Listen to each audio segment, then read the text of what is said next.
Hey guys, what's up? Serena here from thriftdiving.com, and in this video I'm going to show you how to use Heat and Bond Ultra Hold. If you do not have a sewing machine, it's okay. You do not have to learn how to sew. You can actually make curtains. You can make pretty much anything that requires you to join fabric together. It is washable and it will create a lasting bond. So I am making a DIY panel for my window. It's a privacy panel, and I have 3 panels of fabric here. One is maybe 12 inches and the other ones are going to be smaller, about 6 inches. So in order for me to join these 2 pieces of fabric together, I am going to take 1 strip of 1/2 inch Heat and Bond, and I don't even, you know what, you don't even have to use scissors to cut this. I'm just going to put my finger there and just peel it off. What I'm going to do is use my iron. I'm going to put it on medium setting, and I'm going to make sure that it's close to the edge but not all the way to the edge. I'm going to leave a little bit of there, a little bit there. And you'll see the shiny side needs to be face down on the fabric. The direction of your fabric makes a difference. This is considered right side up. Okay, so if you have a pattern, if you know that this is the good side and the other side is the inside, bad side, that's what I call it, the right side and the wrong side, you want to put it right side up. And then we're going to take the iron and press it lightly for about 6 to 8 seconds, making sure that it's on medium, and we're not going to have the steam on because we don't want the paper to get wet.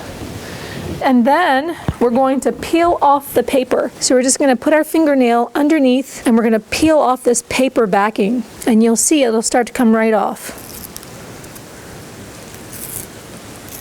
Well, it should come off. Mine's tearing a little bit, but there we go. So once you peel it off, you should be left with like a rubbery, you know, it's not sticky, but it feels rubbery right along the edge.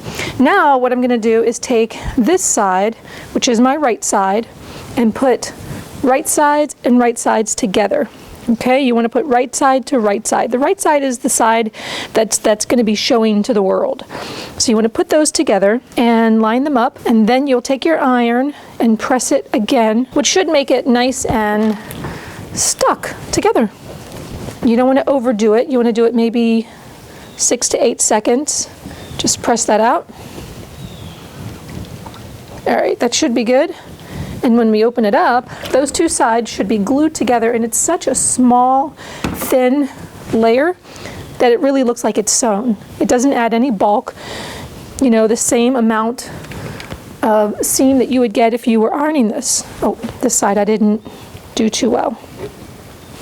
Go back over this side up here. You can wash this, although it does say in the instructions that you should pre-wash your fabric so that it doesn't shrink after you go to use it.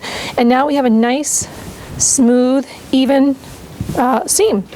You want to put a little bit more heat on it just so you'll get a nice seam. Once you press out the whole thing, now you've got a piece of fabric that you can use. And in my case, I'll be using this for my DIY privacy screen for my window, but now I can stencil it and it looks good. So now we have one big piece of fabric together.